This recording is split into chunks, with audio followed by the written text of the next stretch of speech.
I feel very, very blessed to be here with all of you. I've been very excited to come here. This is a blessing for us to all be together, you know? Some people couldn't be here. Some people didn't wake up today.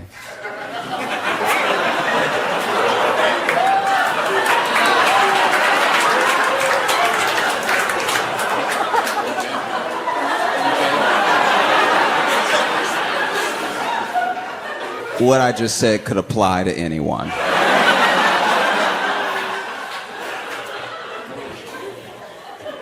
If you haven't heard, OJ has passed.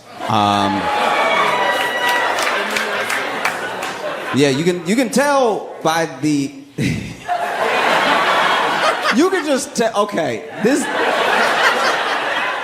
You can tell by the excitement that some people have how they felt during the trial. Do you know what I mean? There's a couple people that have been so happy, I'm like, oh, I know where you stood back in the day. Wow. Okay. There are people out here, finally got him, you know. Which is crazy, because when you look at like OJ's feed when he was posting, there had been this rumor that he was actually in hospice care earlier this year, and then there's a video of him in his car, which someone is obviously filming the video, and he rolls down the window and everything, and he's like, hospice? Hospice? Me? No, I'm doing very well. And so if he was doing very well, and now he's dead. Do you think somebody...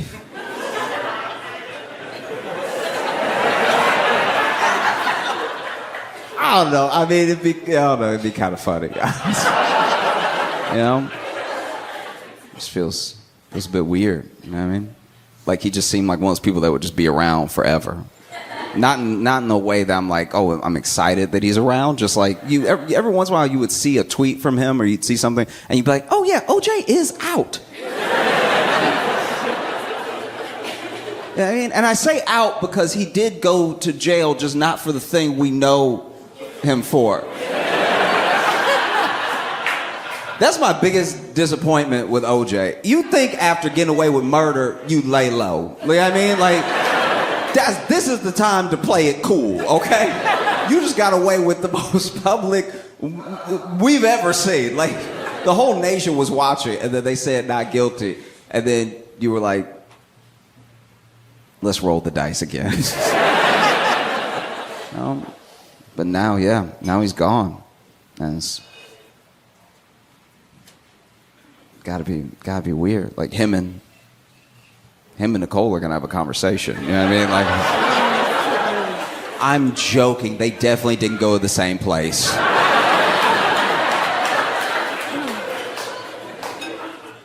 I've had like a journey on the internet as far as having it, right? Because I pretty much got internet the way that we have it now, and it wasn't even the way that we have it now when I was little. I got internet in like a all access type of way when I was like 11. So I was little, but there weren't things that I had before me. Like before, if you went back further than that, you'd have to like know how to code and stuff. 11 was when I could like get on the internet and type in boobs.com.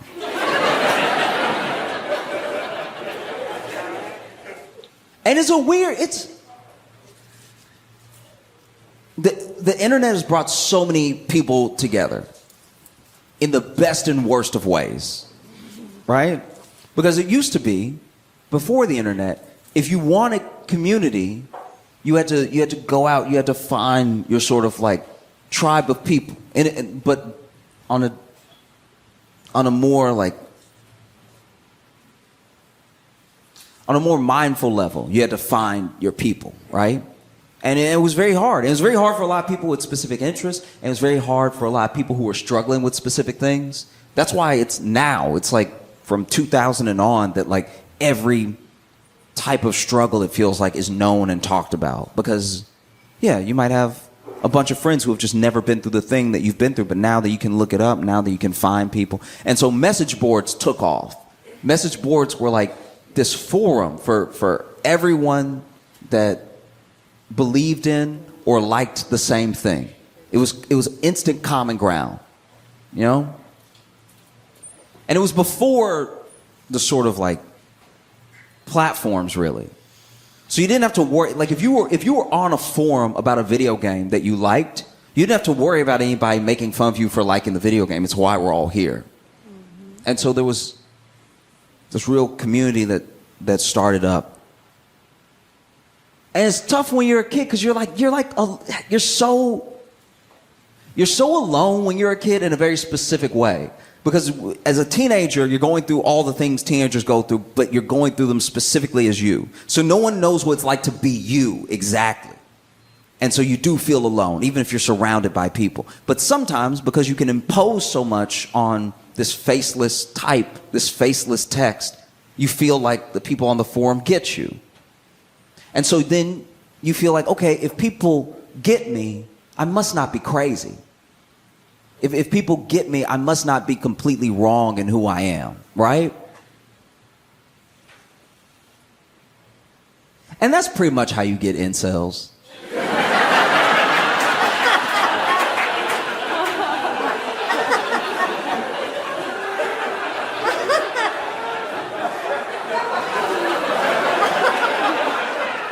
Do you know what I mean? Because this is the thing. This is one of the wildest things about incels I don't think anybody talks about. Incels, at least in their thinking, is actually weirdly, counterintuitively, quite reasonable. Because incels are like, no one wants to fuck me. And then the world is like, yeah.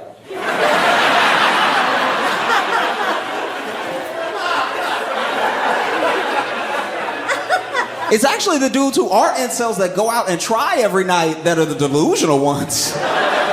Like, all right, I've been striking out 600 days in a row, but tonight is my night. I put on extra cologne, so I know that the ladies will be all over me. Oh, it feels weird. Even the lore of how things get started. Like I'm telling you what I heard. I don't know the full ins and outs of this thing. I'm just telling you the way that I heard it, which to me makes sense. Okay. So, to the best of my knowledge from the stories that I've heard, one thing that I do find funny, and it's actually the same thing as like how cults start a little bit. So, way back in the day, still in kind of the forum era, but we were starting to have social platforms where like anybody could get on. There were these guys who were all divorced, right? Like by and large divorced, or were not married, but like had some sort of weird situation. They couldn't see their kids, you know? And so then they banded together because it's a very specific pain, I would imagine, to not be able to see your kid as a dad. Because by and large, maybe because so many of us did do it this way, it feels more reasonable to do it this way. But a lot of people feel like, nobody really needs a dad. I'm telling you, a lot of people feel that way, genuinely. And I'm not saying that as in like a judgment on anybody. I'm just saying like, if you're like, oh, my dad left, people are like, what else? Like, do you know what I mean? It doesn't carry the weight it would have carried in the 50s. Your dad left? You know what I mean? It's like, my dad's not around, and people are like, yeah, so any other revelations? Like, and so I think that sometimes when there's almost an expectation like that, then people who do care, who can't be as involved as they want, feel a very real pain. And they were the only people who understood each other. So they would talk and they would talk and they would talk. And where they messed up, like if I had been there back in the day, if I had been in that forum, what I would have said is like, just careful with the name. The name makes everything. Because then they banded together as like a group, and they were like, let's try to get some laws passed so that we can like see our kids. You know, it feels like family court is against us. And so then they called themselves men's rights activists. And I was like, bruh. You should have said dads. Dude, dads would have cooked. We'd be like, dads that want to see their kids? Protect these men. protect all 8 of them. You know?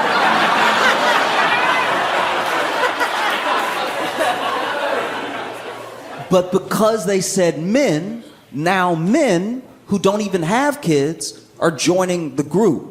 And because people are joining the group, joining the forum that are not there for the specific cause, for the specific reason that they came together over this pain, it starts to morph into something else. So now these guys that are like, I just want to see my kids, are also being like buried in the comments of the forum by people being like, I can't get a date. Like, these bitches crazy, right? And so ironically, a lot of them, not all, but a lot of them, maybe they were angry. Maybe they were going through a divorce. Maybe they were bitter at their ex-wife or women in general for not being able to see their kid. But they could also see what was happening, right? They could see like what this thing was turning into. What used to be a genuine support group is turning into like a weird, it's just a weird hang. Do you know what I mean? Like, you never want to be surrounded by angry men. Even as an angry man. I've been mad as hell before, but anytime too many of my buddies are also mad, I start to calm down. I start to be like, all right, well, we don't want to burn anything down. Feels like y'all want to do something different. Okay. But yeah, it started to happen where like, be like, you know, couldn't get the visitation that I wanted. I feel like the judge hated me when I walked in. And instead of more comments underneath like that, I've had that experience. And don't give up. It's not over. There's always things that you can do. Hey, just try to work it out with her. You know, you can get more visitation with her permission. You know, like things that were genuine support started to be buried by like, man, these bitches want whole meals. You know what I mean? Like, I can't believe they want you to take them out and pay. This shit is crazy. And then eventually, some of the, not all, but some of the earliest members of the forum are like, I started this thing because I'm trying to see my kids. And a lot of y'all seem crazy as hell. And I want to see my kids. So I'm a bounce. And so then, just like that, it was kind of gone. Like the heart of this thing, the reason, the sort of nugget that brought it all together had disappeared. And all that was left was this mob that had gathered with different grievances. You know? And that's how you get red pill stuff today. Do you know what I mean? Because the thing about red pill that's so appealing is that anyone telling you it's not your fault is probably going to get your attention. It's one of the most, it's honestly one of the most appealing arguments someone can make. If you're unhappy with your life and they come to you and they say, hey, none of this is your fault. Even as a defense mechanism, you're like, I'm listening. All right? And even red pill in and of itself is like starting to like eat itself. Because there's no basis around what it's really about. It's not really about community. It starts to just become this weird thing, you know? Like I've heard some of the most insane arguments ever. And I don't even think I'm thinking about the stuff you're thinking about. You're thinking about the surface level. I'm talking about deep. Like when a red pill podcaster really starts to cook. Like, I can't believe y'all out here having kids. That shit, y'all having kids, I don't know. Just something about like you had a daughter? That's gay, dog. Are you serious? You had a daughter? You had a daughter? That shit gay as hell, for real, man. That means you cum girls. Pause, dog. Nah. We ain't doing that over here. Are you serious?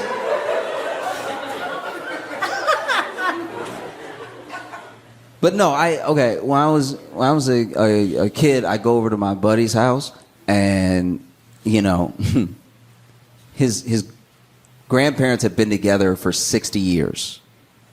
That's a long time. 60 years of marriage, by the way. Not knowing each other, not being cute. 60 years, right? Their fights were epic.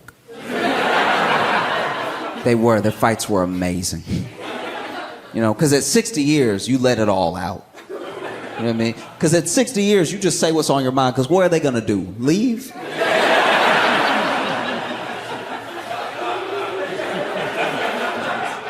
Me and my boy be in the other room, and we'd hear, "Oh, I should have married your brother."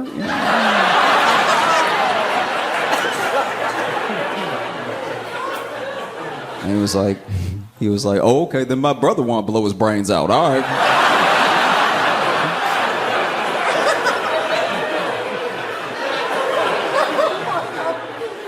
Married 60 years.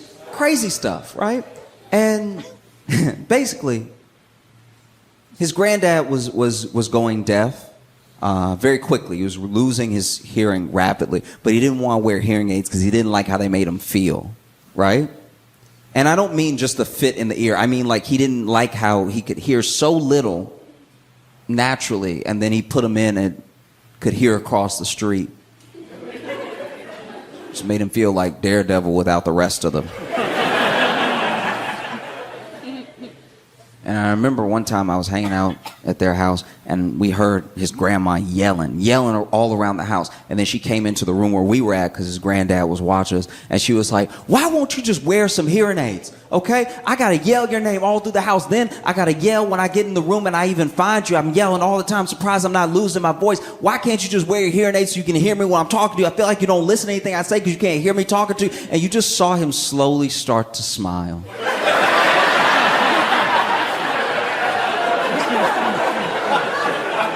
It's honestly the most boss move I've ever seen in my entire life. This dude was like, "I will go deaf if it means I know peace, all right?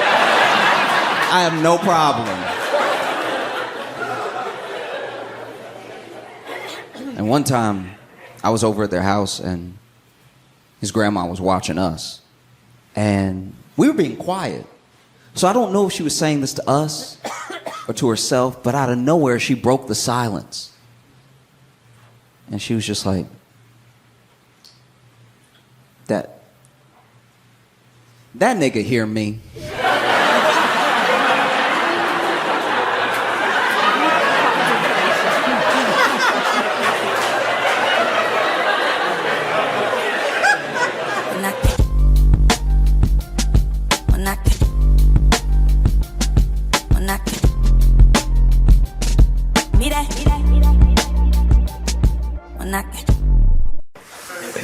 Have y'all seen the Civil War taking place? All right. If you haven't heard, that's fine. That just means you live in a functional life because what I'm talking about happened on Twitter. Elon Musk came through and was like, "Hey, we actually really need in America H-1B visas." And these H-1B visas are how people from other countries come here and have, pretty great jobs by some standards. These are like sometimes developing jobs, some of the engineering jobs, and like just stuff of that nature. This isn't like one of your regular visas, and it's not like a visa that we have with a specific country. Like there are E3 visas that we have with places like Australia because they're white, and that's like that. That's a thing that we have with lots of different countries. So there's a certain amount of visas that are agreements between the countries, and we don't have it with every single country in the world, but even with like, Uganda, we might have a few that are these specific visas that Ugandans can get or something, as an example, right? But the H-1Bs have a lot to do with jobs because with your H-1B visa, if you lose your job, right, you have to leave. But Elon is like, these H-1Bs are actually great. And Vivek Ramaswamy is also like, these H-1Bs are fantastic, right? Now, the reason that billionaires like H-1B visas is because people who are very talented from other countries will come, and they're usually, not always, but a lot of times are sending money back to their home country for their family, right? And so they, due to the exchange rate, don't really have the same amount of demands as an American worker. Like an American worker, $100,000, it means something different here than it means to someone coming here, right? $100,000, you might still be like, okay, I'll have a place to live, but I won't be able to do much. I can't take a vacation. If I get hurt, I'm immediately going to go into medical debt because I don't have insurance. Like $100,000 is a lot of money, but you're still thinking about how you're going to move through life as an American, right? But if you're coming from somewhere, especially if you're coming from somewhere where this is the biggest opportunity you've had up until this point, you're thinking $100,000. Okay, look, I can have roommates. I don't care about having roommates. I'll have as many roommates as it takes to keep as much of that $100,000 after taxes that I'm going to keep in my pocket, so that way I can send money home, and the money that I send home due to the exchange rate is fantastic, right? So now I can maybe even retire my parents off of this $100,000, $120,000 job back where I'm from. So when they come over here, they are working these like crazy hours. Like we're talking like 80-hour work weeks, fluctuations, and what the job description is and stuff like that. And they don't complain, because if they complain, they could be fired. And if they get fired, they're immediately deported. They start all over again, right? So that's why Elon and Vivek love H-1B visas. So MAGA as a movement is very upset with this sort of thing, because the whole idea of Trump winning and Elon and Vivek making that Department of Government Efficiency, which is only named that so that it will be called Doge, which is low-key one of the most unserious things I've ever seen in my entire life. Like, that was when I was like, oh yeah, we're cooked. That's very bad. That, y'all, if you had gone back 20 years and told somebody that eventually there would be someone, I mean, these are like made up jobs. Like Trump would actually have to do what they say to make them official. Right now, they don't even really exist in theory, right? It's just an idea of what might happen. I mean, who knows now? But like, if you went back 20 years and you told someone eventually there would be a government body that only had its name so it could be the acronym CAKE,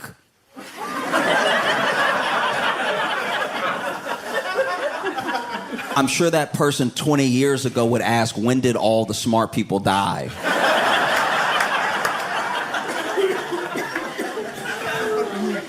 And so Vivek tweets and Elon tweets, and everyone, I don't know, is so mad. Okay, so basically, MAGA sees the H-1B visas as like taking American jobs, and not in a Mexican immigrant way. Not in the way of like, they're coming over here and they're selling fruit. I didn't really want to sell fruit anyway, but like they're selling the fruit. I don't know how I feel about that. It's not like that. It's like, no, LinkedIn is empty. And you're talking about H-1Bs coming over here and getting the jobs that I went to college for. And then Elon basically said, hey, y'all way too stupid to do these jobs, which is so out of pocket. That's so crazy.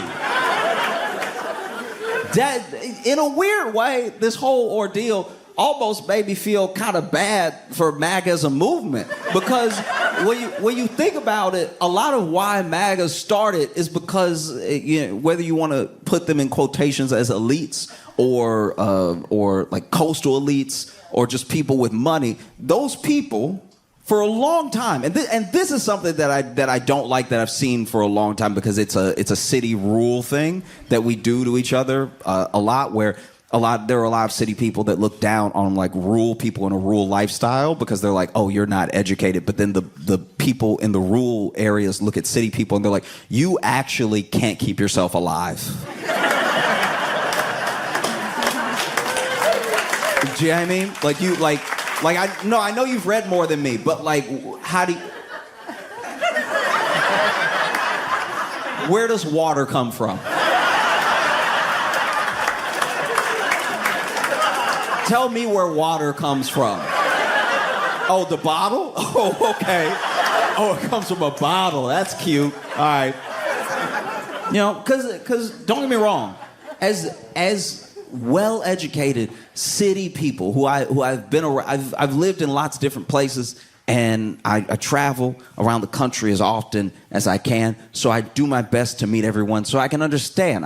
I want to have as many pieces of the puzzle as I can to see where people are coming from, how we get places, right? And when I tell you that there are people who I know are very smart, very, very intelligent people,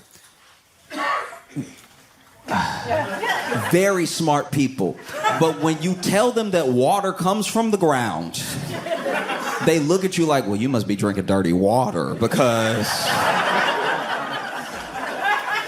Not my Icelandic, no.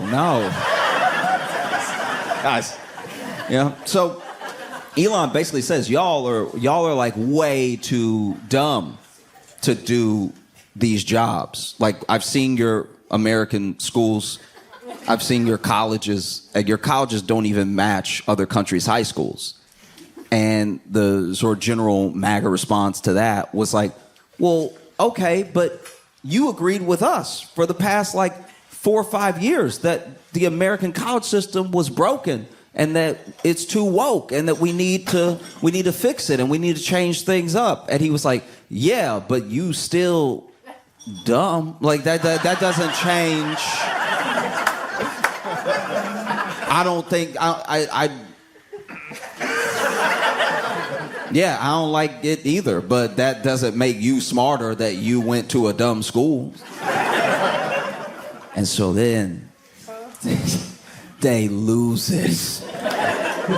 And then MAGA was like, oh, okay, I didn't know you felt that way, you South African.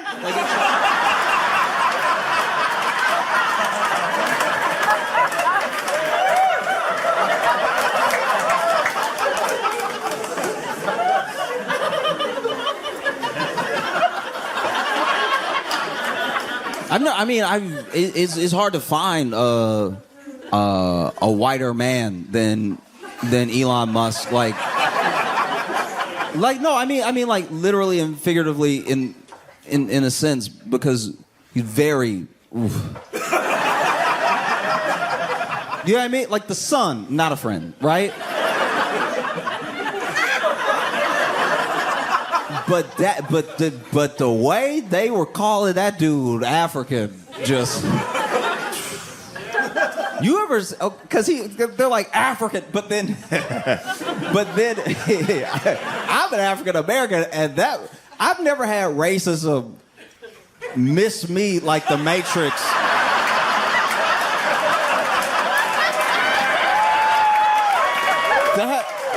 That like nearly broke my brain. But they were like, "You African," and I was reading it like, "Oh yeah, that oh geez. Wow, okay, all right."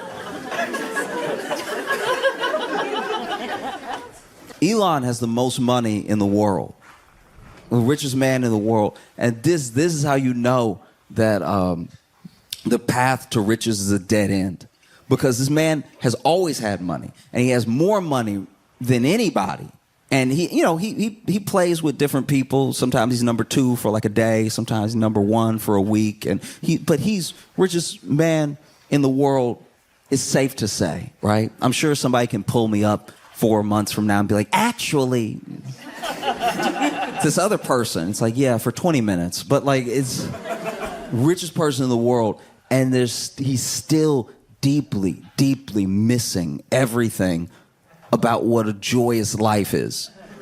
He's the richest person in the world, right? But out of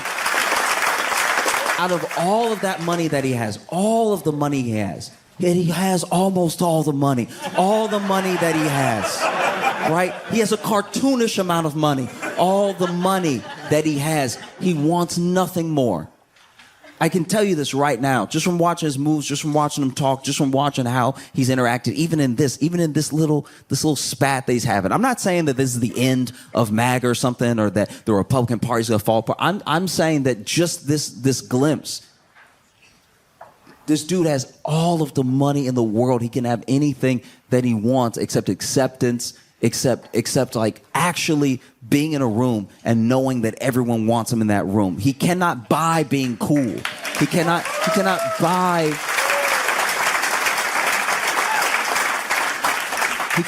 buy genuineness. There are always going to be people who love Elon or think Elon's dope because they think that he's a genius, because they think that he is going to help them become like him, or just because he has money. But then when you strip all of that away, I don't know Elon, and I don't necessarily care for much of what he does, but I know a person hurting when I see it. Do you know what I mean? I know like a hurt individual when I see it. And this dude has not stopped tweeting since they call him a South African, like since it happened. They have been coming for this dude's neck nonstop. And it's like sometimes I don't know. Sometimes you see something, you're like, oh, that's a lot. You know what I mean? Like, I'll tell you how I feel about what's happening to Elon right now. And you may, all right.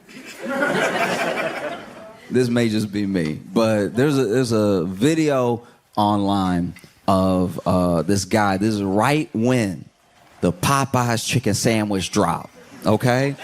And if you remember that was a time to be alive. You would think that Popeyes didn't serve chicken.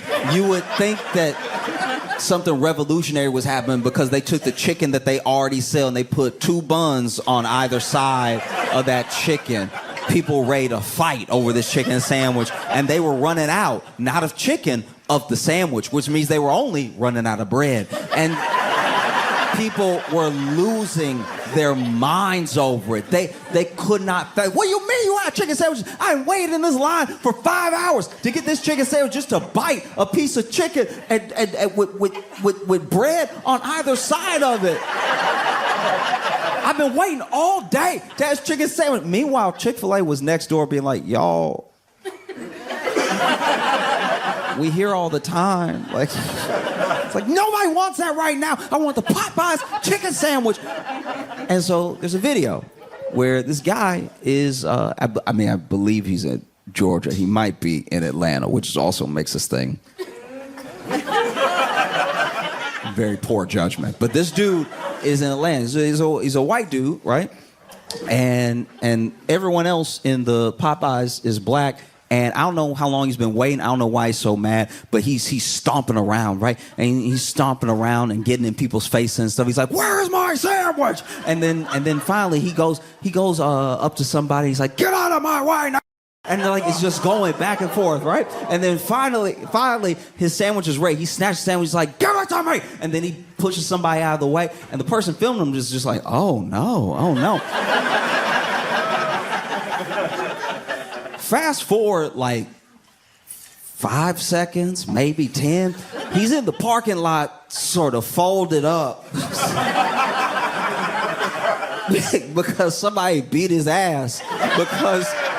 Because, you know, yeah.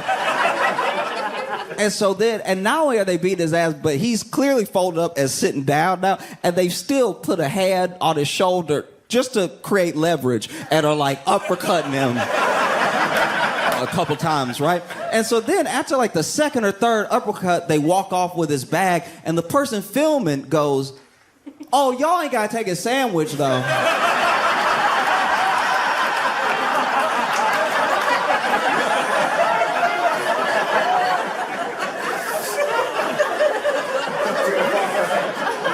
Which is weirdly, I don't know, which is a very short, but a very poignant, like lesson about racism, or at least how people who experience racism treat the people who are racist towards them, right? Because even in this hateful thing, there's this line that's like, oh, okay, but that was enough. Do you know what I mean? And so when there are people who rarely or never experience racism, and it's a new feeling, it's a new type of anger, it's a new type of hurt, they're not gonna know what's enough because they're not practiced in what it feels like to find a level with it. Do you know what I mean? There are things that happen in the world and they're sick and they're racist, and then it's not something that you can always change or resolve, but you have to move on with your life. You have to live, you know? So you can fight back as best as you can, and you can distance yourself as best you can, create safety as best you can, but that will be out there. So when like someone who is not used to the practice of dealing with that thing feels it for the first time, nothing will ever be enough. And so because nothing is enough, they went after Elon in a way where I was like, oh, y'all ain't got to do all that.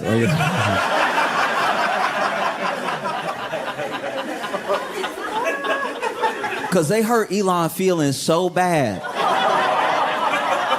that this dude went on a burner account on Twitter and join Space. If you don't know what Spaces are, it's where you can talk. It's literally just like this chat room, this like audio chat room where everybody can talk, or just the moderator can talk or whatever. And he went in this audio chat room with a voice modulator and started defending himself with the voice modulator, being like, actually, like Elon like a good person and stuff, like. Y'all actually being hella out of pocket when it comes to Elon. That's not fair at all what y'all say. And you especially were very rude. And I would say it'd be helpful if y'all would like apologize to Elon, because I don't know him at all, but he seems like a reasonable dude. So if y'all like would chill out, I'm sure he would forgive you and stuff. Like he a cool guy. And I don't know what was said. I do not know what happened. But something was said that was so, I'm assuming, hateful or out of pocket or just wrong, that I don't know how this happened. All I know is Elon apparently, because this is all hearsay. I watched the thing and I'm 90% sure it's real, but like, apparently this dude got so mad he either got his mouth too far from the voice modulator or turned it off, because then this dude in his full Elon voice was like, wait, watch who you talking to right now. But like, he like fully dropped it. He was like, well, forget y'all too then. I hate everybody in here. Y'all can all go to hell. Because then Vivek also tweets one of the oddest. First of all, it's too long. This is another thing that happened, because as soon as they took that like 150 character sort of like thing off of Twitter, and it kind of killed the thread of Twitter, because the thread was how you knew you were telling a good story. Like the thread, I've read threads that were 220 parts. Because every part, there was no fat on that story. The whole thing is so insane. And every 140 characters keeps you hooked for the next 140 characters. I've read Twitter threads that should be movies, right? Because you had to use an economy of word. You had to actually be a writer to convey your ideas, and you did it in the long... I was scrolling for the entire afternoon. And even when I got to the end, I was like, damn. And now, you know, you can just do the whole thing. So then Vivek does this whole thing, and he's like, basically, if America wants to win, and if Americans want to win, and by the way, when I say Americans for a little while here, when I say Americans, just there's a subtext for everyone talking that they mean white Americans. just so you know, because sometimes people say Americans, and then well-meaning people go, no, we're all... And I'm like, all right. So Vivek is like, if Americans want to win, then, you know, it comes down to culture. And right now, your culture is trash. It's basically... It's basically a bunch of jocks looking at people who read like they're the dumb ones, even though the jocks are the dumb ones. And we're obsessed with, like, I don't know, like pretty stuff, shiny stuff and everything. And if you pick up some books and if you do a little less, I don't know, like Instagram, whatever you do, maybe you'll be worth hiring. That's at least how it sounded. And I was not that pressed about the whole Vivek thing. One, because I knew he wasn't talking to me. And two, because I've heard this sort of thing my entire life. No one is more used to this type of condescension than black people. You know what I mean? Because with black people, we're the ones where we're like, hey, I did all the stuff you said to do. I went to the right school, actually got a scholarship. I did the internship, and I am passionate about this field. Can I get a job? And they're like, ah.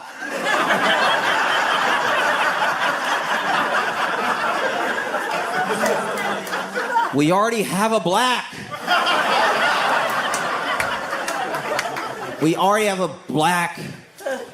His name is Mike, because he tricked us.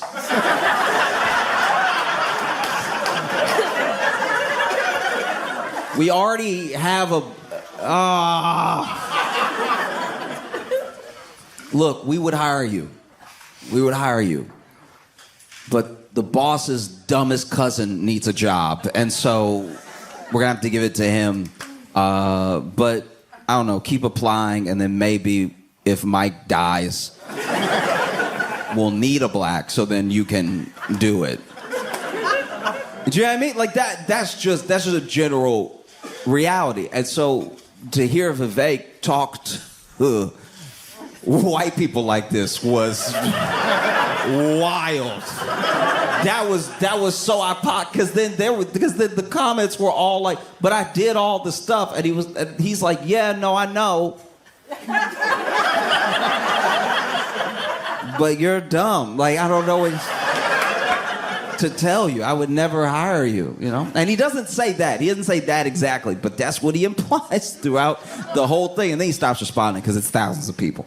But I don't know. There were so many people that came out and they were like, look, what the whole reason that we joined this MAGA movement, the whole reason that we thought Trump being in office was a good thing is because it would mean more good jobs for Americans. And look, if you genuinely believed that, then I don't. You know what I mean? No, I'm not being a dick. I'm saying, like, if you genuinely believe that, then like that's bad. You know how.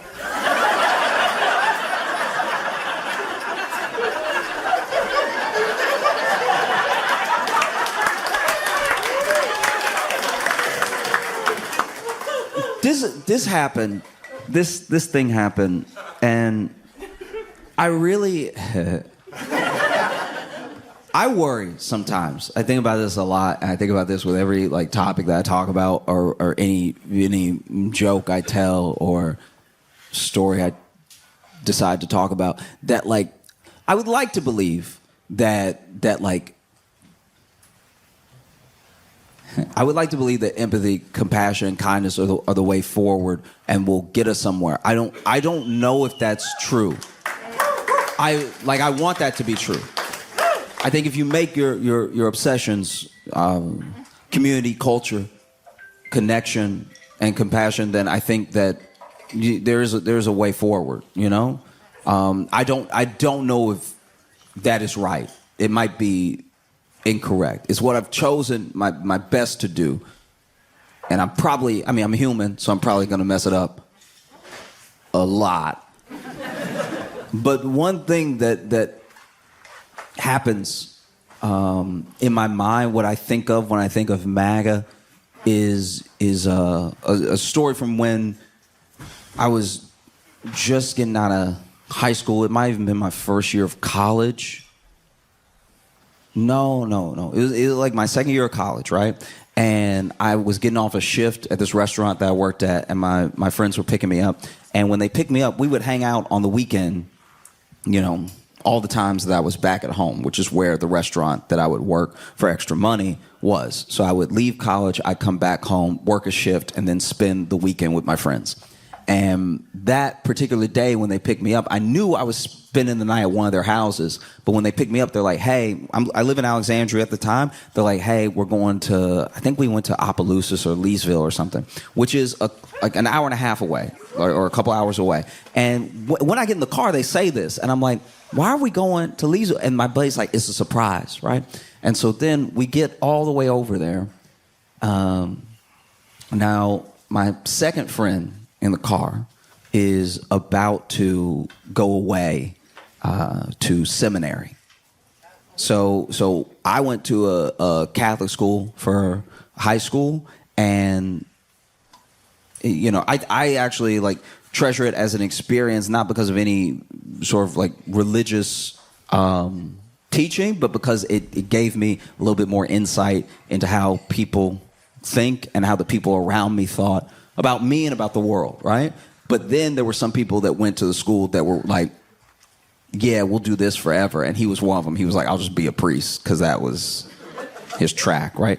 And so then we get to where we're going, and it's a strip club. And so my one buddy had decided that because our second friend was about to go be a priest, he should at least see titty, just to be sure. Just in case. That he should see what they, that they round and beautiful and so.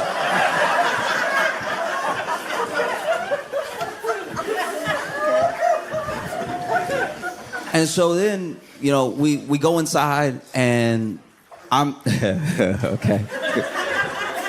I'm also like taken aback. Like my friend that's going to seminary is like, actually, I guess I'm going to hell, because he's looking around. He's like, right?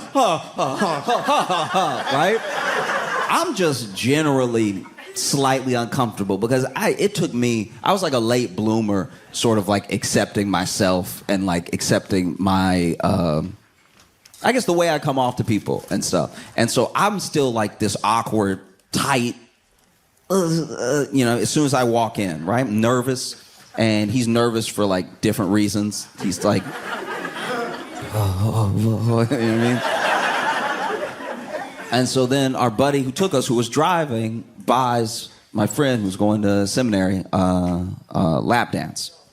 And so it's not just any lap dance. It's a lap dance in the private room. And so I was like, you gonna get that boy a heart attack, and then he gonna die, and then he gonna be there, and then be like, look, I did everything right, but I will say I did die at a strip club. That shouldn't even be on me, because I didn't know we were going there. But she started rubbing up on me, and it was too perfect. I thought it was one of your angels, all right? And so then I got excited, and then my left arm started to hurt a little bit, and now I'm here. But that shouldn't even be on me, okay? I didn't drive myself. I didn't do it. And so then, he goes private room, lap dance, and he comes out of the room, a new man. This dude comes out of the room. I don't know what happened in the room. I'm assuming dancing, but this dude walks out of the room like he had to do all the dancing. He walked out the room disheveled.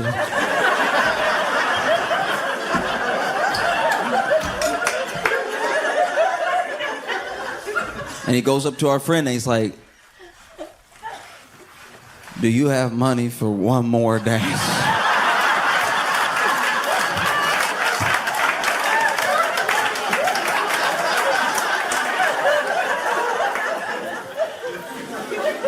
My friend pays for another dance, and he goes back. And, you know, while he's in the room, I had my own journey. Because I was at the strip club, and I was just sipping on a Sprite, because this is back when I still drank soda. I had to quit. It's too spicy. It generally burns my chest. Like it's too much, right? But back in the day, I would hit a Sprite, and so I was sipping all this Sprite, and this one dancer walks by, and she does this thing where she basically like massages the back of my neck as she's walking by. But I am not used to being in strip clubs. I'm also not used to people coming on to me. So I thought it was a spider. So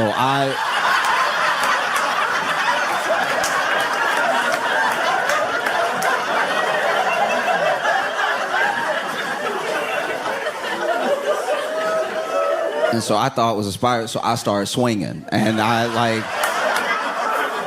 didn't hit anything, but I still was like...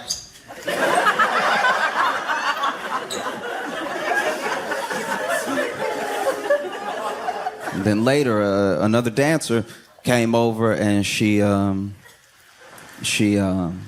sat across from me. She was like, "Hey, how you doing?" I was like, "I'm good." She's like, "What's your name?" I was like, "I'm Josh."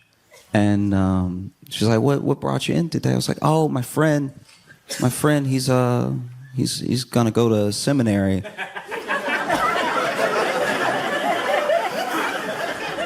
And so we brought him here.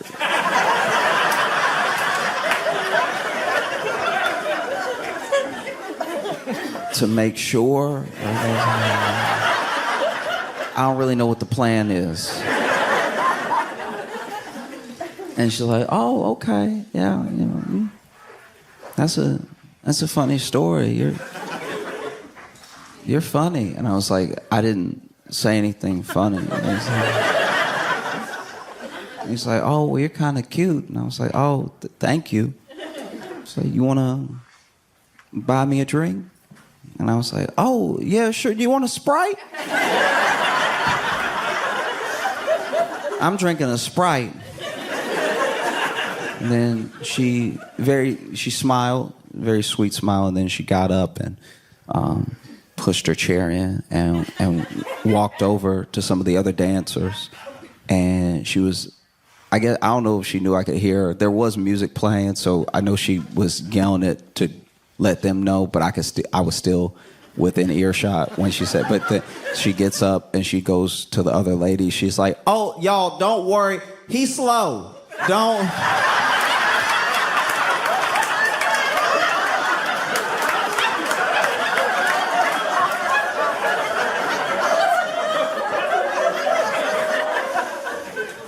And so then our friend who's going to seminary comes out after the second dance, and then whatever happened the first time happened worse the second time, because now he like walking out, but he's sort of holding his arm too, and he's like,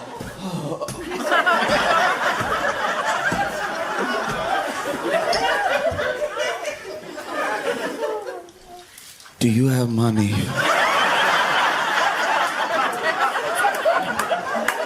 for one more dance?" Our buddy gives him money, and he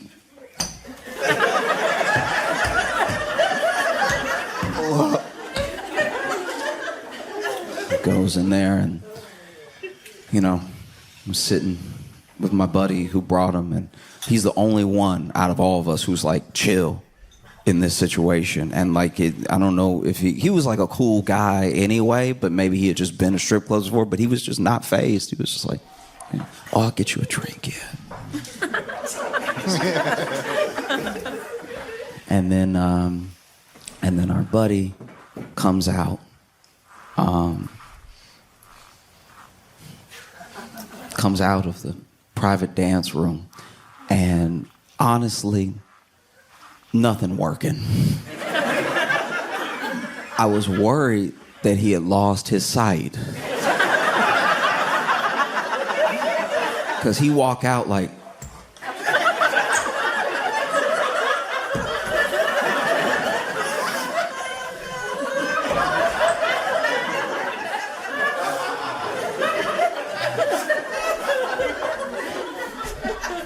do you?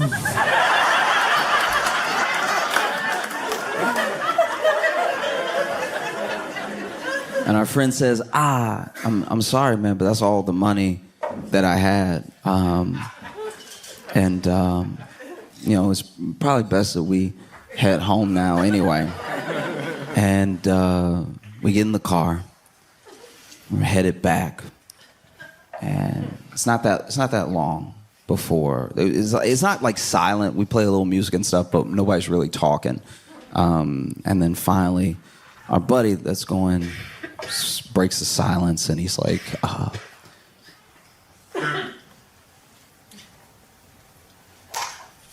I don't know if I can go to seminary.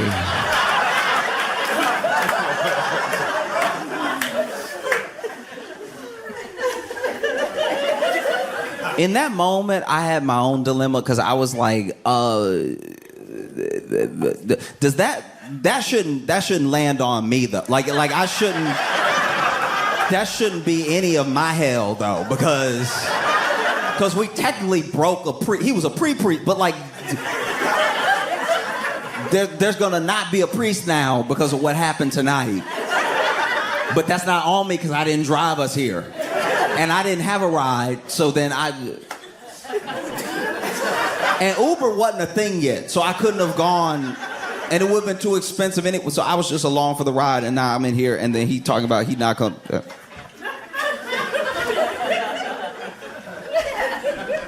And then he's like, yeah, I don't know, I might have to think about it because, I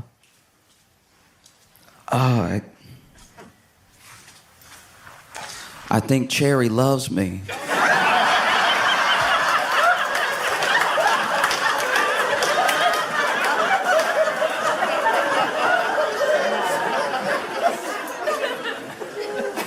And I think I love her too. And so when I think about MAGA,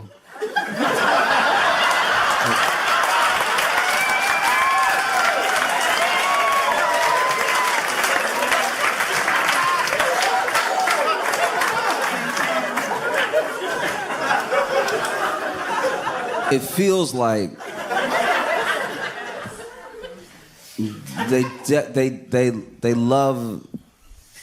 they love this dude, and he thinks, oh, I have their love, I'm good. And they think we love him and he loves us.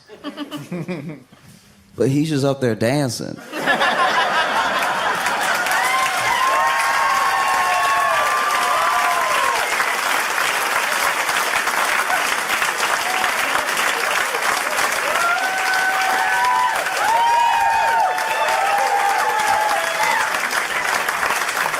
And don't get me wrong. Don't get me wrong. He is good at dancing.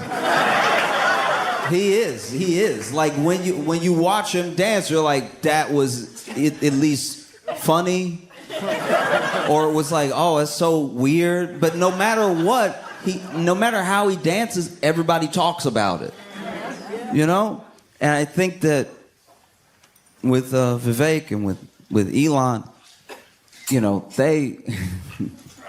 they're real businessmen. And so they think about their business and how to improve it, how to make more money, how to make sure that they have people that aren't going to unionize, aren't going to stir up trouble or anything. And MAGA is genuinely in this place. You don't get to MAGA in a vacuum, you know? Yeah, I mean, I think there's a general social contract and understanding of what America is supposed to be for Americans, and the differences that we have, the way that we butt heads is the interpretation of that contract, right? For some people, that contract is just the Constitution, and they actually like live by it. They're actually like, no, it says this, so we should do this, right? And that's one way to take it. That's fine. And then there are people like me. There are people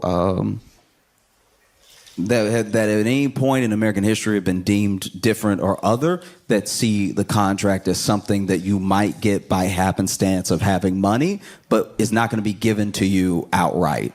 And then there are white Americans who believe in the contract, and they believe a part of the promise that's like unspoken, which is all of this, you'll have access to all of it. All of this is yours by virtue of you following the rules and doing what you're supposed to do because this is your country. And so when Elon and Vivek, who are not the right white, do you know what I mean? Because when Elon crossed MAGA, he became a South African real quick. Like that was... And Vivek, I don't know, y'all, bro, you were never in. Like, you were never. But when they made these points, and when they gave a lot of that movement what is genuinely some of the hard truth, it's like, all right, if you think college is broken and woke and whatever, if that really is your opinion that you hold, then you do your best to change the thing. You don't throw the thing out. You don't go, guys, I don't like gender studies, so now math is also gay. Do you know what I mean? Like, if you don't like gender studies, then don't major in gender studies. Like, that's a quick and easy path to not have to deal with gender studies. This should just be like, I will just do the... And so I don't know how the war is going to end. You know what I mean? I don't, because it's weird. I thought this would take at least until February.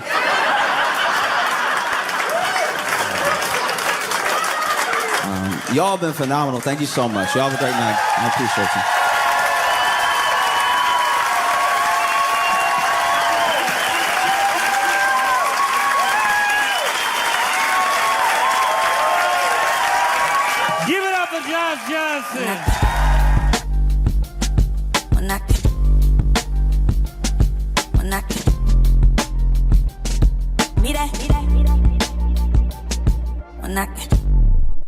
Dallas, Texas, please make some noise for Josh Johnson!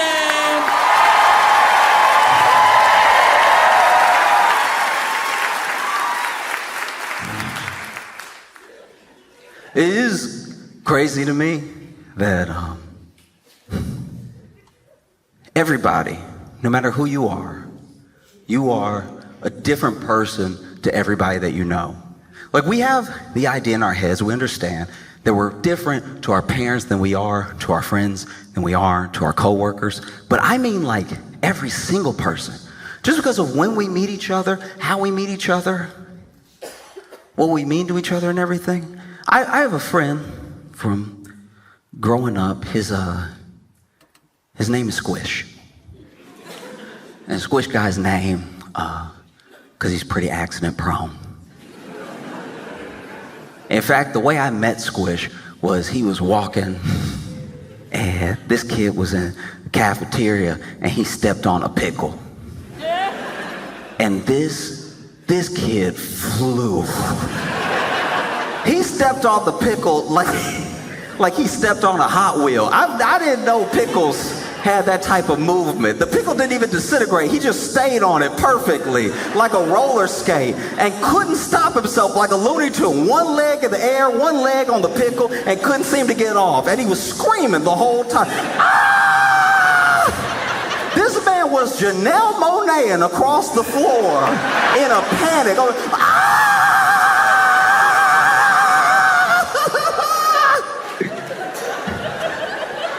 And this kid slid into some trash cans hard. And so I run up, some other kids run up, and from then on, he was known as Squish.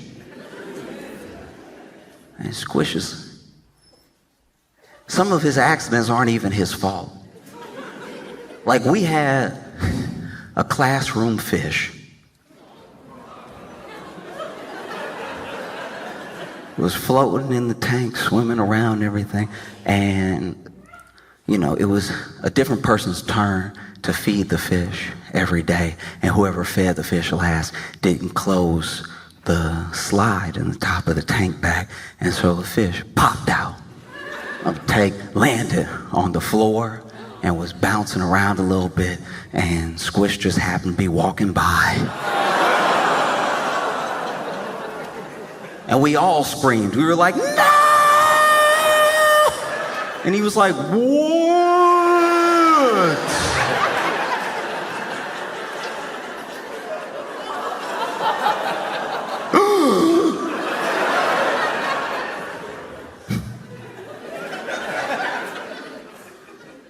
Squish's number one accident that solidified his nickname and his understanding to us as a clumsy person actually happened on a field trip to Dallas. Yeah, so we were all hanging out, getting some food because the field trip was like all planned out. We had a thick itinerary, and so we got to have lunch at this Italian place, and Squish got some spaghetti to go as well. And of course, throughout the course of us walking around, he trips and falls on his spaghetti. But he doesn't just trip and fall on the spaghetti. He manages, normally when you fall on to-go plate, it stays where it is. This kid fell and somehow managed to get all of the spaghetti from his stomach to the top of his head covered in marinara sauce. It was like there was more marinara sauce on him than there was in the to-go plate. And unfortunately, it was a field trip to the book depository.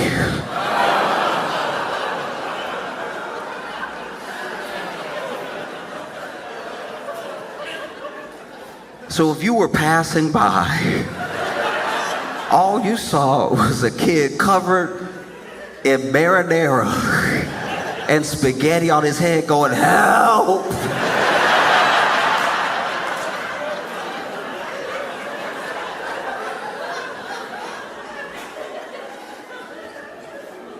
I remember when Squish got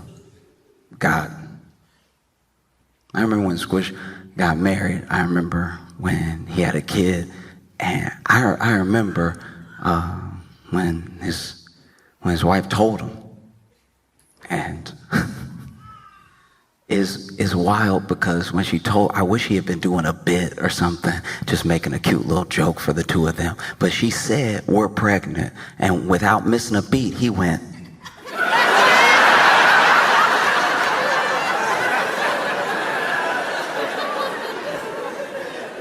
Because now Squish has a kid, and this kid calls him Dad.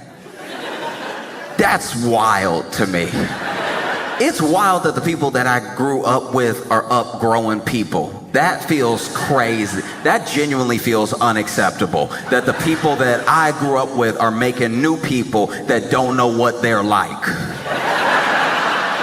Because I know these people. This kid calls Squish Dad. I'm like, oh, you don't, that's not Dad, that's Squish. No, you weren't around, but. No. And I think I'm thinking about it so much because I am older now than my parents were when they had me. And it sort of recontextualized every memory. Because every year that I get older and I'm just going about my life, I think about how they were the age that I am now, but with me. I'll have a bad day and think, oh, this is the worst, and not thinking about how they used to hang out with me, but not when I was like fun. They had to hang out with a version of me that couldn't read. So you're already having a bad day, and now somebody that can't read is making it worse. You picking them up from school, they sitting in the back all, and now you have to try to figure out what's wrong with somebody who can't read. Because they won't tell you, one, because they're a kid and they're being all secretive and everything, but also because they can't read, so they don't even know the words to describe what they're feeling. You gotta do charades to see what's wrong. That's tough. You know, like I think back how my mom, a lot of the moms of the kids that I went to school with, like when you're a parent, I can't imagine being a parent. I cannot imagine being a parent right now, being a kid right now. I feel like I barely did all right with what I had, you know what I mean? When I was growing up, because I have a lot of empathy for the people who are trying to like raise a good person, doing your best to just make a good person. And the way I look at it, the way I look at life lessons is a lot like lunch. Because, you know, as the parent, the person who has knowledge, the person who's trying to do what's best for your kid, you can make them the best lunch possible. And when I say the best lunch possible, I mean like actually everything that they need. There's vegetables, there's fruits, there's some protein in there. You go ahead, you got the fiber. Everybody forgets the fiber. You gotta get your fiber. You don't want to be full of protein and no fiber. You just be sitting there stuck. You did everything. You got vitamins and minerals in there. You got things to keep them hydrated, give them energy, make sure the bones grow, make sure the brain's healthy. You did everything. And then you send them to school with that lunch. But then it's up to them. Once they're not around you, you don't know. You have no idea. You know, maybe they're going ahead and they're taking out like the one sweet thing in that lunch, and then they just dump out the rest. I went to school with a girl just like that. She loved lunch. Lunch was her favorite because she was a wheeler dealer. She was a broker at lunch. I've never seen anybody finesse like this before. She would start lunch with one snack pack. She would end it with 16 cookies. And we would all have been had and we didn't understand how. We all just sit here, no treats, because she had mixed us up so much. She was the only person I've ever seen in my entire life during lunch going ahead and selling cookie futures. She was over here like, you know I'm good for a snack pack every day, all right? So you give me the cookie now, I'll give you a snack pack tomorrow. Now, that snack pack, you're going to keep it for a little bit, but you know he's going to have M&Ms on Thursday. And she did this every day. Every day she finessed the entire class out of everything. And her parents made her a good lunch, but just, we're not really trying to hit that celery right now. Not when we got delicious brownies homemade. And after a while, it took some time, but after a while she showed up to school and she had this rash and she was always tired and stuff. And we found out later that her parents had to take her to, you know, the doctor, and she had scurvy.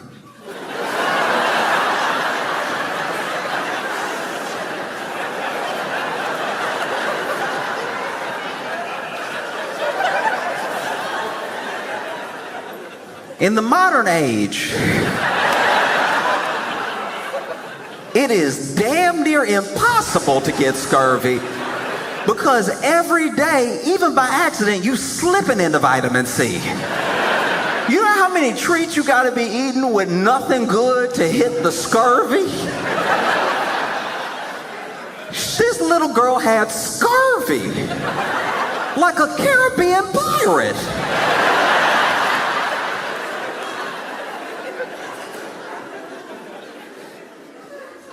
Because her parents were doing their best for lunch. They prepared her as best as possible. They gave her everything good. But then when you're around your friends, when you're alone, a parent can't know what's going to happen after that. You know? Like, there's a show on Netflix called Adolescence. And I watched it. And I think it is a very well-made show. Out of all the critiques I've heard about the show, and there are plenty, I have not heard anyone say that the acting isn't phenomenal or that the camera work isn't incredibly interesting, you know. But it's a tough watch, and it's heavy, and it brings up a lot of things I think are important to talk about because it's sparked all these conversations online. It's the most watched English-speaking show in Netflix's history, and you know, there are people being like, oh, finally we're discussing the way that misogyny has creeped in online into every facet of society. And then there are other people being like, no, it's a moral panic. Like, these things are bad, but we're blowing it out of proportion. And so that discussion I do feel like is important. And only one person, this was one woman I was talking to that was like, it's my favorite show of all time. And I was like, ugh.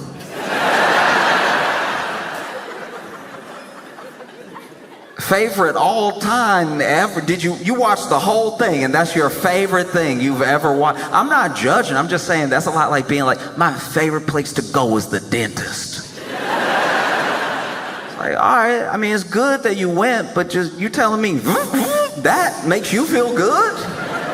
You love that? You love somebody just playing in your mouth like that? Quizzing you while flossing you? That's your favorite thing? It's just as odd to me. Teach their own. But I do think it's really important that we have these conversations, and it started making me think about my own life, you know? When I was little, I didn't even know what it would mean to have a girlfriend, really. And I only think I thought about girlfriends because adults would like pitch me on the cheek and be like, oh, you're so cute, you must have a little girlfriend. You got a little girlfriend? I'd be like, nah.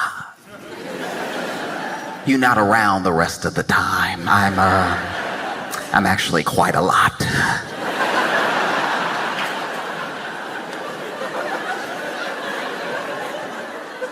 But there was someone who I used to eat lunch with for a little while there. And sometimes we'd eat lunch for the whole period of lunch, and sometimes she would just come over, you know, to make sure we chatted before lunch was over. And we would always split my cookie, right? I'd break my cookie in half and we would chat. And I knew that I got to do every day at school my two favorite things, which was talk to her and eat cookies. No? And so she'd come over, we break bread, cookie bread, we break bread and everything. We talk about all sorts of stuff. And I didn't know what it would be like to have a girlfriend, but I knew if I was gonna have a girlfriend, it would be her, right? This is who I like talking to. It's who I like spending time with. It's the only person I'll share my cookie with. And one day, I was walking to the monkey bars, you know, get some swings in. It was good to get the shoulders working. And when I got up to those monkey bars, I wasn't right up on them. I was still at a distance, but I saw her kissing a boy.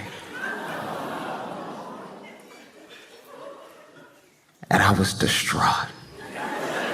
I saw them kiss it. I was like, no! I didn't even think of kissing! Is that what boyfriends and girlfriends do?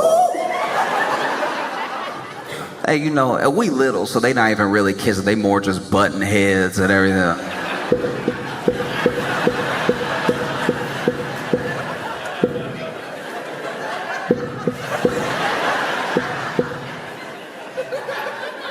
But even so, I was torn up. I was like, no! We share cookies every day. She get my cookie crumbs all on his lips.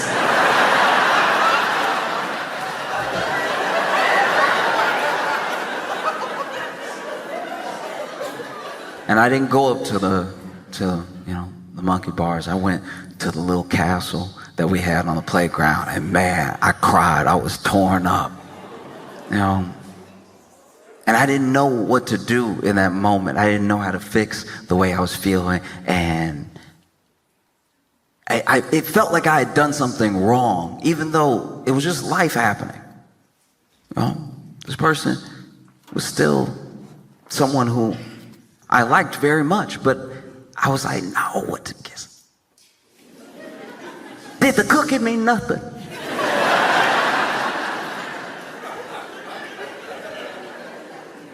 You know, I was so torn up.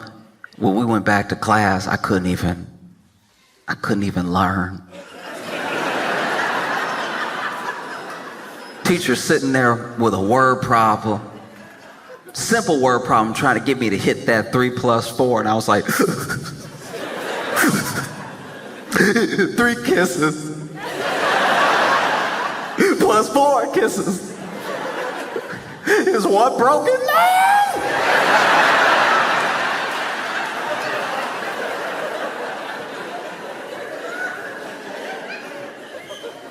And I think it's the discussions that are arising because of the show, I think are important because whether it feels like it or not, we are all each other's responsibility. And I think that there's something happening, and it's happening to young men, it's happening to boys, where these things online, whether it's, whatever, red pill, manosphere, whatever you want to blame, there's a certain rhetoric that at least fills in some blanks and tells you this is the way that the world is, this is how you fit into the world. And it's an assuredness that the people around you don't seem to have. Because when that happened, when that kiss happened, when you're a kid, you see things in black and white. You haven't lived long enough to find nuance in between every experience. And so I didn't see that as like, oh, this is my friend, but she happens to like this person or also like this person or like this person more. I internalized all of it. I was like, no, she likes him because I'm ugly. That's gotta be what it is, right? Or she hates me and she likes him. Everything has to be very distinct. And that's tough. I think it's something that we would hopefully be better at recognizing, because it's the same thing that happens to young women.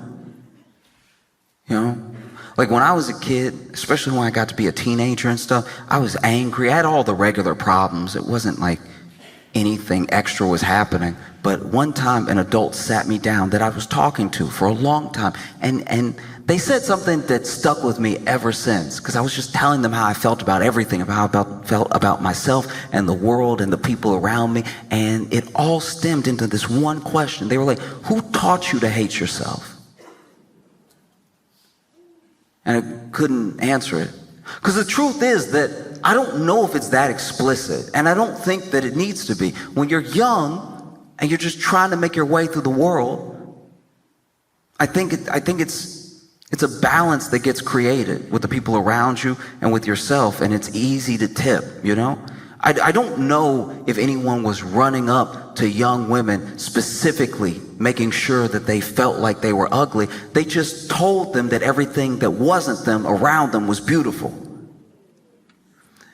And so then you have something very similar happening to young boys right now that's coming from all these different directions. And I don't think it should ever be a contest. I know one thing impacts another thing, and there are people that when someone is hurt, they become hurt too as a result. But I think that it's not really about who has it worse when we all have it bad.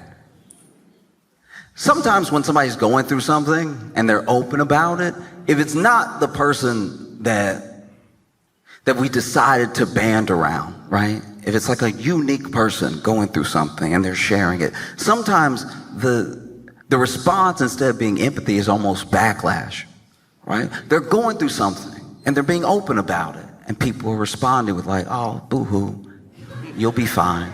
It's all good, right?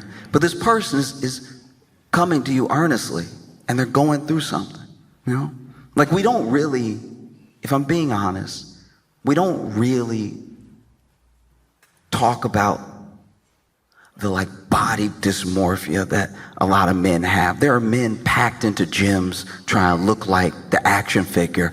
Meanwhile, the action figure doesn't look like a person. That's not, your knees aren't supposed to be as big as your head. You're just never gonna get there. That's not how people are built. No one does that. And even more than like body dysmorphia in men, the thing that I don't think I hear anybody talking about is strength dysmorphia. I know a lot of men, good men, who have looked at a box or a pool table or a TV and thought to themselves, I could pick it up. We are losing more backs in this country to men's strength dysmorphia than anything else. Strength dysmorphia is the number one cause of hernias in men.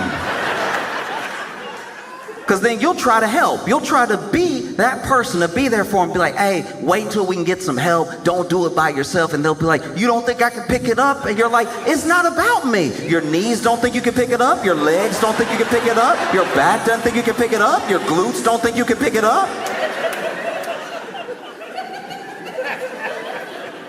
One time I was on a road trip with some friends, and we heard it when the tire popped. We heard it immediately. So we pull over, right? And our friend who was driving, it's his car. He had everything ready to go. Had the spare tire, everything changed the tire, except he forgot the jack.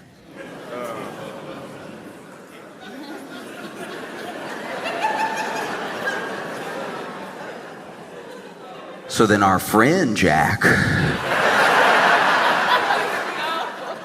says to us with a straight face, all right, everybody just, y'all get in position and everything, get ready to change this stuff, and I'll just pick it up and y'all change it, I'll put it back down.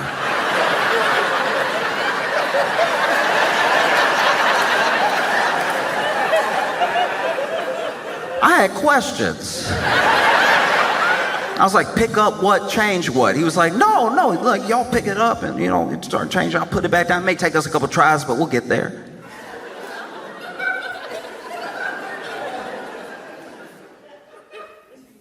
There are two types of people who can pick up a car. One are strong men. And by strong men, I don't just mean men that are strong. I mean actual competitors, like strong men. All they do is train and work out and lift heavy things. They almost look like the action figure, but they're not quite there because your knees are only going to get so big, right? But they got very big shoulders, big head, everything, big arms, and they pick up boulders and they put them on top of stuff. And then sometimes they pull trucks. They have the chain and they pull, and you can see that tire moving a little bit. You're like, he is moving it. Wow. You can watch it on ESPN2. That type of man. That man right there, he'll never turn around fast, but he can pick up a car. You touch him on the shoulder, it's going to be a while before he gets to you. But he could pick up a car, okay? He will never kill a fly. He's not gonna be that quick with it. But if you need a donkey murdered by punching it in the face, he can get that. It's dead.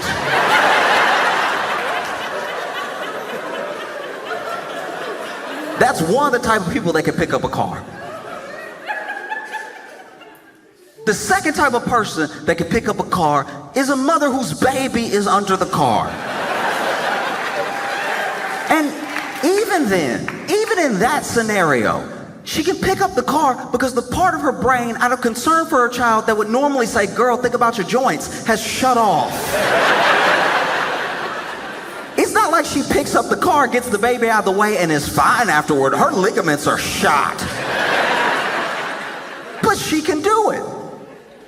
So unless, bro, you've been doing some exercises that we haven't seen, or there's a child under the tire that you care about very much, I don't think this is gonna work. And he's like, you don't think I can do it? I was like, it's not about me. Your legs don't think you can do it. Your back doesn't think you can do it. Your glutes don't think you can do it.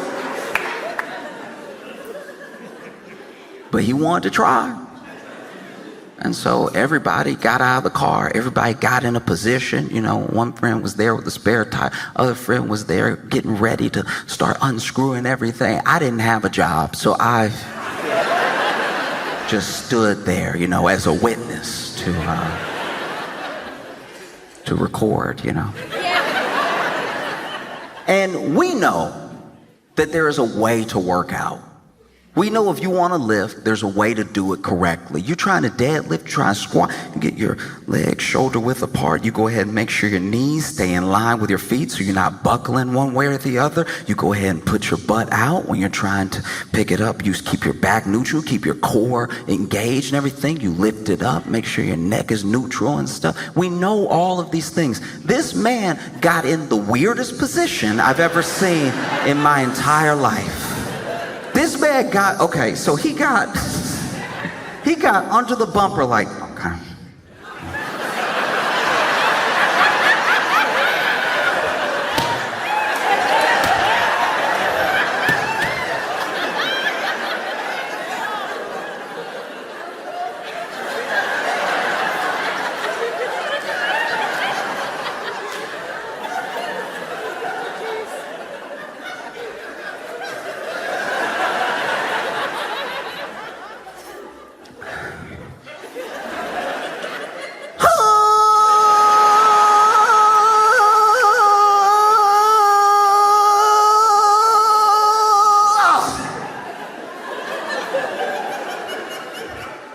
Y'all get it?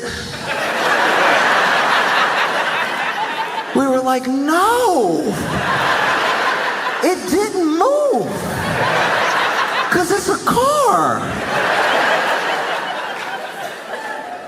How long did you think you were lifting it? What world are you in? And he's like, oh, you know what? That's my bad. No, I'm doing it wrong. I'm gonna turn around.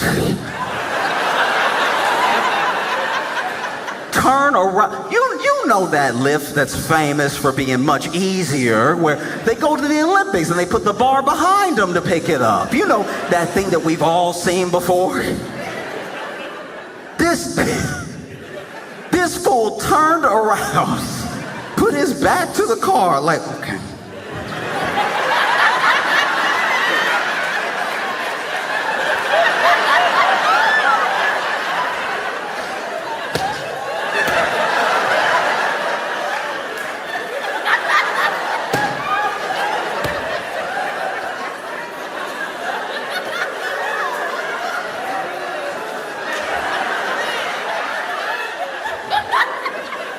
And then he had the nerve to be like, y'all ready?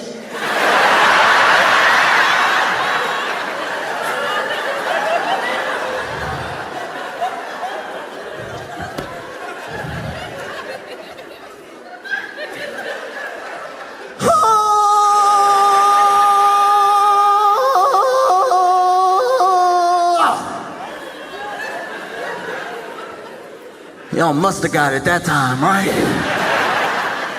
And we're like, no, it didn't move because it's a car. You can feel yourself not moving it, right? And I knew he was hurt this time because he just wanted to walk off. But he was still in position. He was like, I'm done messing with y'all. Y'all not even serious. I can't believe it.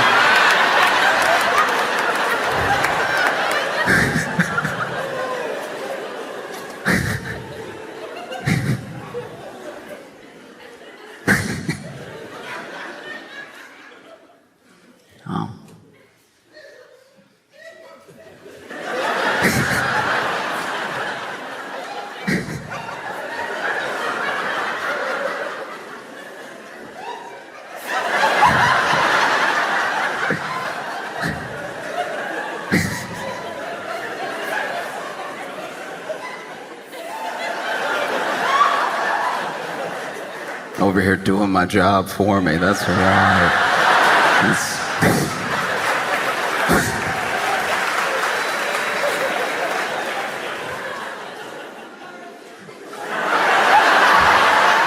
Don't apologize. Let them think I earned those extra laughs. No, but the truth of the matter is that you have the same thing happening, you know?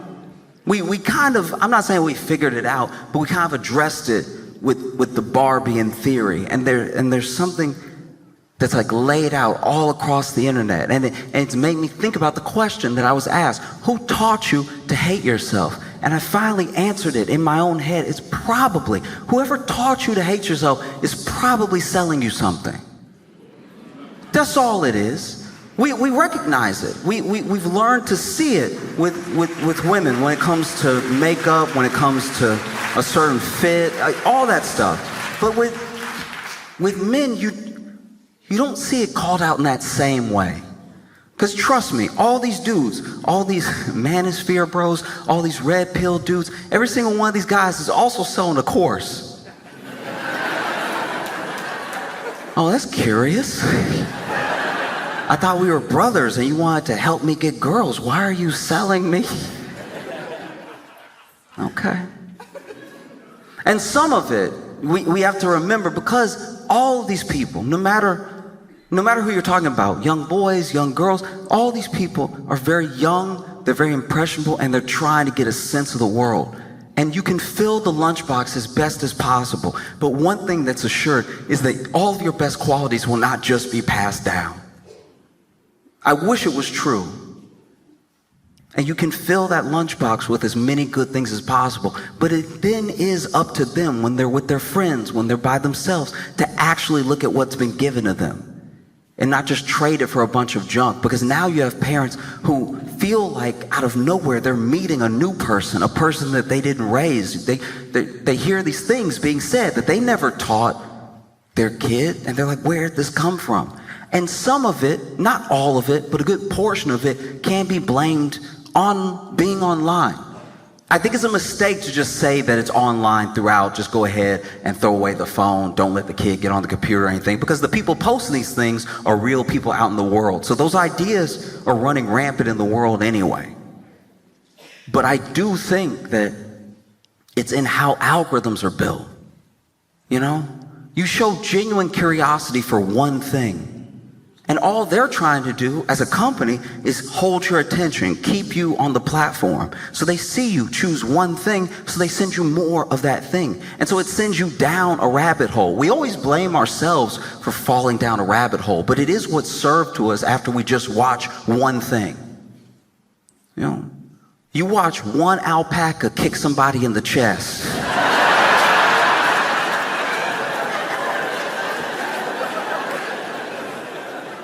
And then socials are sure, they're like, this must be his favorite thing. Let's go ahead and keep running them. You know? And I'm blessed that I am who I am. I was born when I was born. I have my own problems, my own worries and everything. The hardest life you're ever gonna have to live is your own, which is why I do my best not to judge anybody, because I think genuinely that if I had been born as them in a different time, I'd probably be just like them. You know, and so I truly believe that one of the it's so funny when somebody tries to start a clap, but y'all aren't like feeling it. It's like I don't say anything for claps, but every once in a while somebody feels moved to clap, but then they realize it's not like an everybody clap. Like,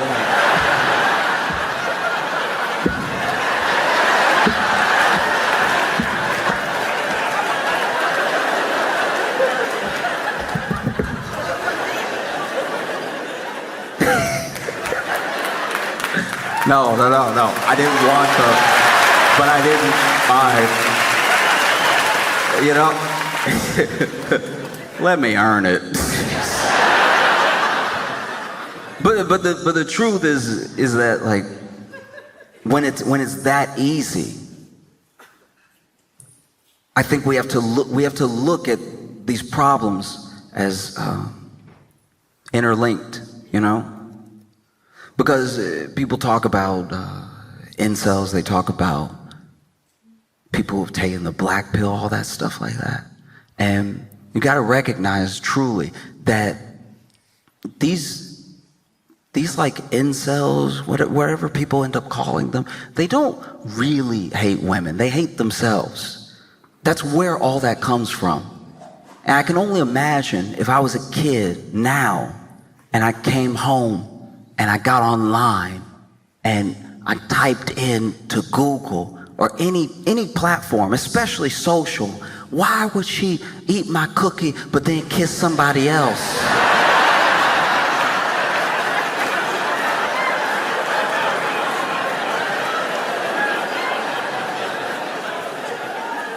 I'm in for a world of trouble. I'm immediately, with one prompt, getting into some really bad stuff. Because I bet you, because the people online are not necessarily talking to anyone. They're speaking to their own experiences and broadcasting them, projecting them on other people in every situation. And so if I type that in, I'm not getting back the answer I would get from an adult that's like, hey, look, these things happen. Maybe this person knew that you liked them. Maybe they didn't. Maybe it doesn't matter. Maybe the same thing would have happened either way. I know that's hard to hear, but there are so many people in the world. There's billions of people in the world. There are more people in the world than you can count right now because you're not great at math.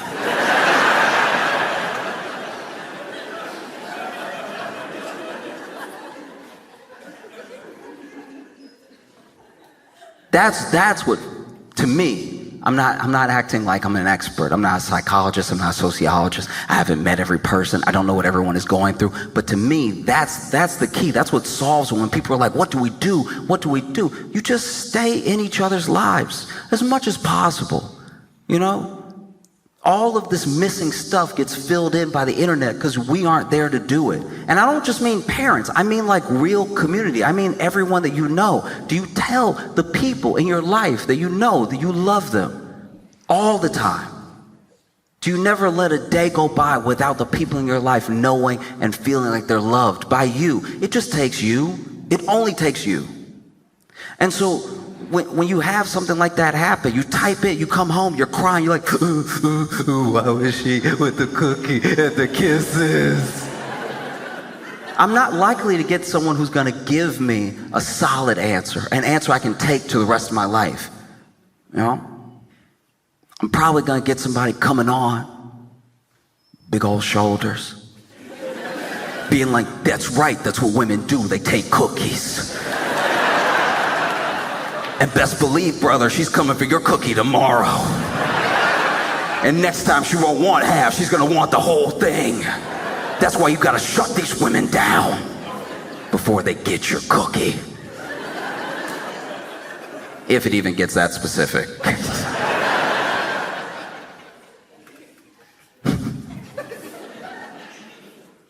I remember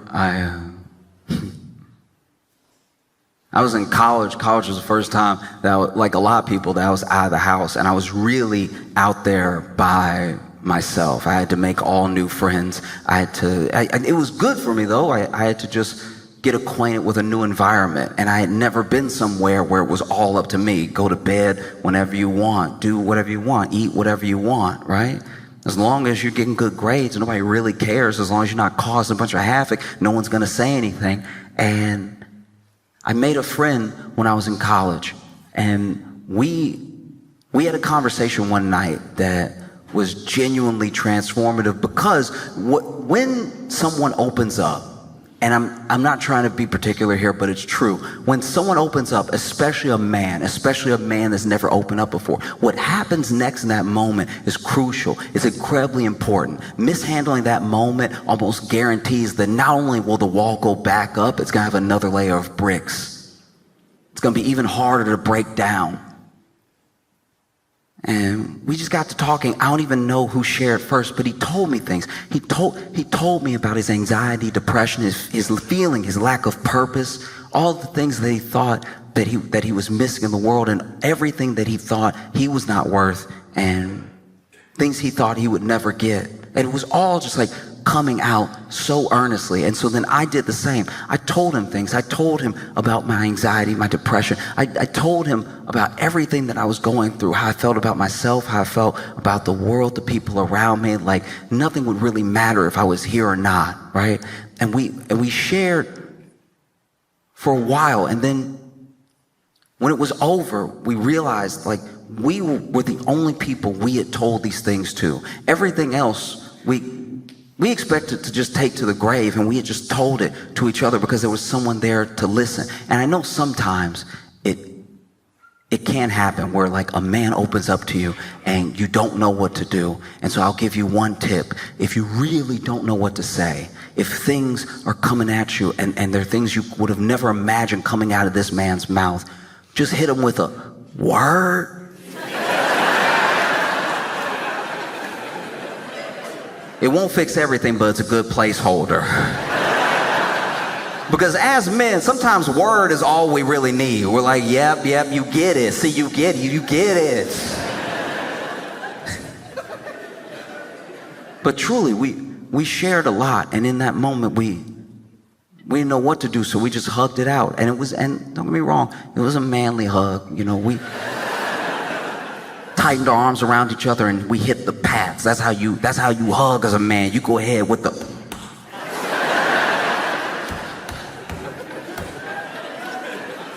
Watch the end of Top Gun Maverick. Both those men ready to cry, and they still just.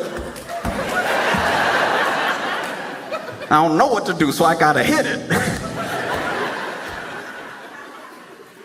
And it was a long hug because, once again, these are things we thought we would never be able to tell anybody else, and we're holding on to each other tight, and we're patting each other back hard.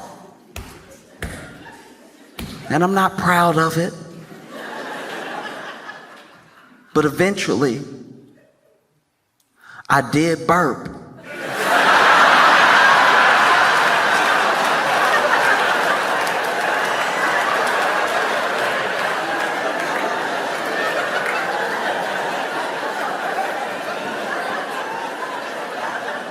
And what happens in the moment that a man opens up to you and you open up to another man is crucial. When I burped, I was like, no.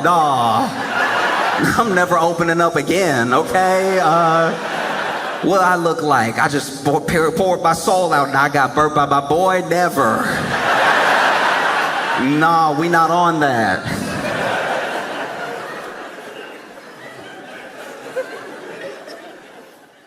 Oh. But I genuinely believe from the bottom of my heart, for every person, no matter how you feel, and some of that feeling is going to be advertisements shooting at you. Oh, you'll just be whole when you have this, when you get this. Someone trying to sell you something, trying to make you feel less so then you can be at least level after they give you their thing. But truly, I hope everyone can really hear this and understand this. If you are in the world, you know, I remember when it was told to me for the first time, it also stuck with me. If you're part of the world, you must be worth the world. And I hope that everybody can feel that way, that you're really worth the world, because you're here. You know? And I think about it because there's a whole new generation of people coming up. They're dealing with something we've never had to deal with before. Like I think of Squish's kid.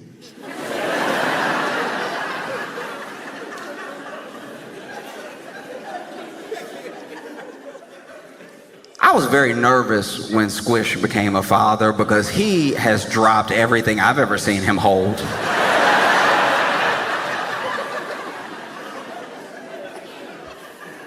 He's one of the clumsiest mans. It's insane. But he is kind, and he is generous, and he has a good heart. And it'll be a better world if Squish's kid is like him. I hope that that's possible. I hope he can turn out just like his dad. It'll be a better world. It'll be a more haphazard world. Like it'll be